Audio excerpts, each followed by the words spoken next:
Okay, hi Anthony Huey. I'm Linda Olson. I have tried to set this up, although not quite exactly the way that it would be in a class.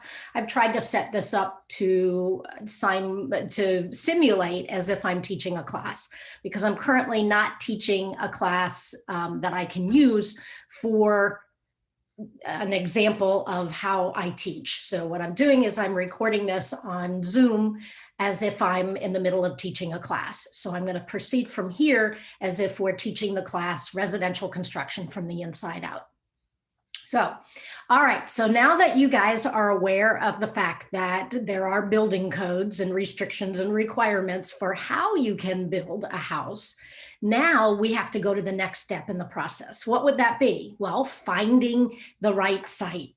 So this is where we have a huge role as realtors, is to help the buyer to determine whether or not that site is the right one and what kinds of issues might be associated with that building site before they close on the property. So what sorts of things do you guys think would be of consideration when you're choosing a building site? So if you would answer in the chat or the Q&A, you can go ahead and unmute and provide me with your input. And then we'll talk about each of those things a little bit more.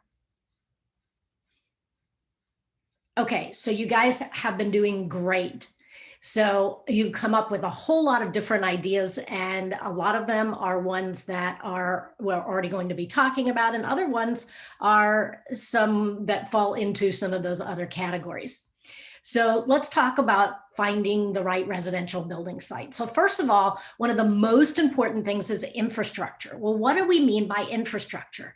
Infrastructure means that there are the right utilities, the roads, the access, whether the utilities are public or private, are there gutters, are there sewer lines, is there telephone, is there cable? If someone's going to build a house on a property that's out in the middle of nowhere, it could be way more expensive for them to have to bring the utilities to that area if they don't already exist. In addition, what you find is that a lot of counties and cities will not allow new construction if the infrastructure is not already present in that area. So you want to be looking for where the utilities are, whether it's on public or whether it's on private. What about zoning, growth management, and concurrency? So zoning, in my opinion, is one of the single most important things when you're doing any kind of new construction and you're involved in real estate, or even involved in any type of real estate.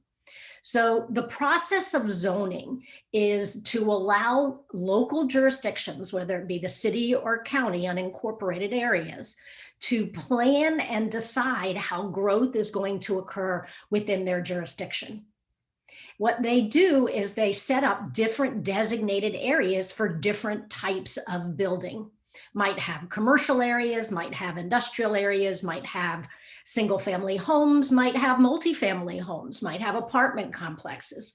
So in order to decide that you're going to build a single family home on something, you've got to check the zoning and make sure that it will allow for what the person wants to do on there. In addition, growth management and concurrency goes back to that infrastructure thing. It says that we're not going to allow growth, or we're going to control growth in such a way that the infrastructure is going to be present as growth is occurring. So those are things to kind of be aware of. All right. Oops, there we go. So other things, and you guys mentioned some of these. First of all, what about environmental considerations? So when we're talking about environmental, we're talking about actually two different directions. You can go in the direction of biological, where you're talking about wetlands or threatened or endangered species. And you can also talk about environmental as if you are talking about hazardous waste. What if this lot happens to be near a landfill? Or what if it happens to be next door to a gas station? One of the single most stopping things in a real estate transaction is the presence of wetlands. If you don't know what wetlands are and what someone who's building on a site with wetlands may have to deal with, it could be very difficult to do your best to advise your client as to whether or not there are any issues or what additional money they may need to spend in order to build on that lot. So in order to compare apples to apples, one of the things you need to do is encourage your buyer to hire an environmental consultant to go out there and determine whether there are any of those environmental considerations on that property. All right, topography. So what is the drainage on that site?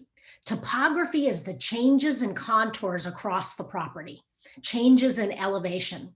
In Florida, most of Florida is very low. A change in elevation of just a couple of inches can actually change the whole character of the property. It can go from being a wetland area with being in a floodplain and having to deal with muck and soils. And it can also have to do with whether or not you're in a scrubby upland area and you're going to have to deal with things like scrub jays and gopher tortoises, because just a little bit of change in elevation. Also important when you're talking about topography is where are the high points and where are the low points. You don't want to put the house in the location where it's the lowest elevations, because then when it rains and the water flows in that direction, where's it going to flood? It's going to hit that house. What about taking into account resource efficiency or energy efficiency, such as solar orientation?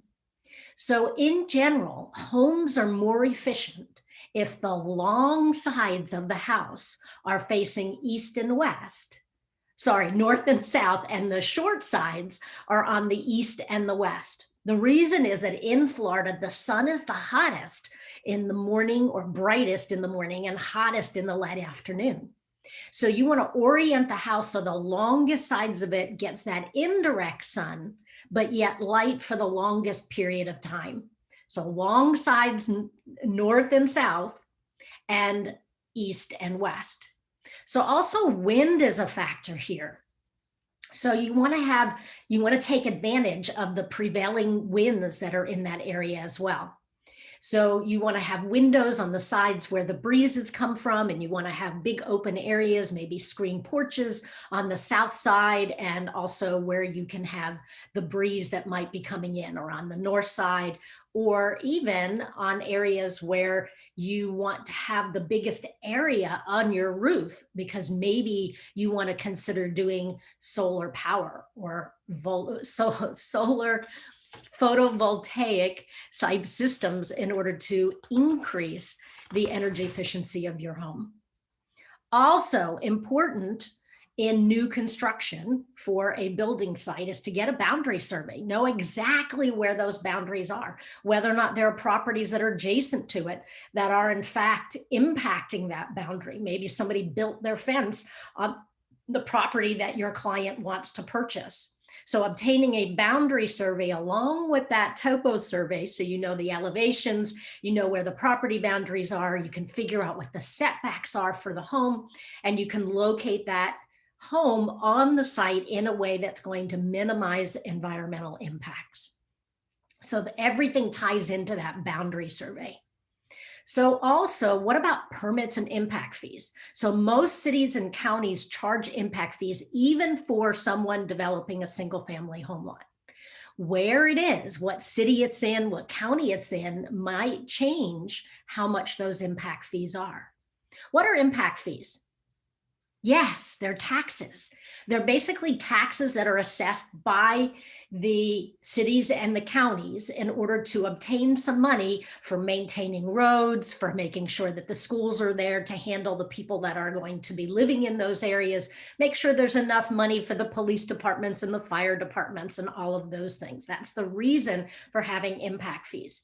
So also, before you can build on any site, you have to potentially get a clearing and or building permit from the city or the county where the property is located. There are some fees that are associated with those permits. And think back again to those building codes that we talked about and the building regulations. All the cities and counties have their own regulations regarding how and what you can build on a property, what the setbacks are, what the height restrictions may be, whether there are certain easements. You might have to apply for a permit that takes all of those things into account.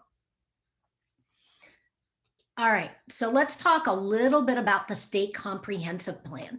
So Florida is unique in that the state of Florida has required every single city and county to have what's called a comprehensive plan. That comprehensive plan goes back to that planning and zoning that we just talked about, where they want each of the local jurisdictions to be aware of how growth management is occurring. So the comprehensive plan addresses transportation, sanitary sewer, solid waste, and drainage, to name the top four. So whether or not those things are present and where they are, where new development is occurring. And then they also include potable water, parks and recreation, mass transit. It includes all of those considerations when the cities and the counties will issue a permit and will allow people to build in particular areas. So just like when you're trying to find someone an existing home, one that's already built, and you go around and they give you certain requirements for what they're interested in. They want a 3-bedroom, 2-bath on a half-acre lot in this particular area. Prior to showing someone any properties that they may be interested in for building on new construction, you need to do some research on that property.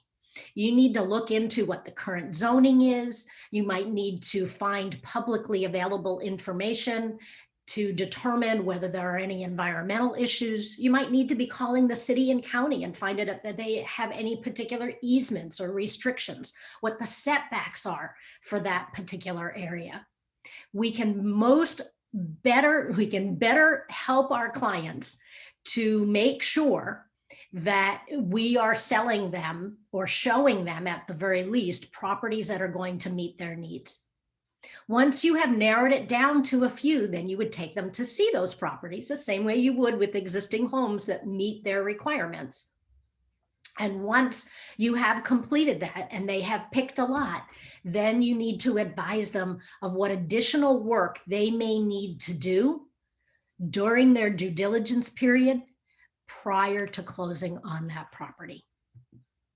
All right, so I think that's about 10 minutes, Anthony. I'm going to stop this video and I'm going to send it to you and wait for your input. I really appreciate it, and I'm looking forward to our small training class or evaluation class.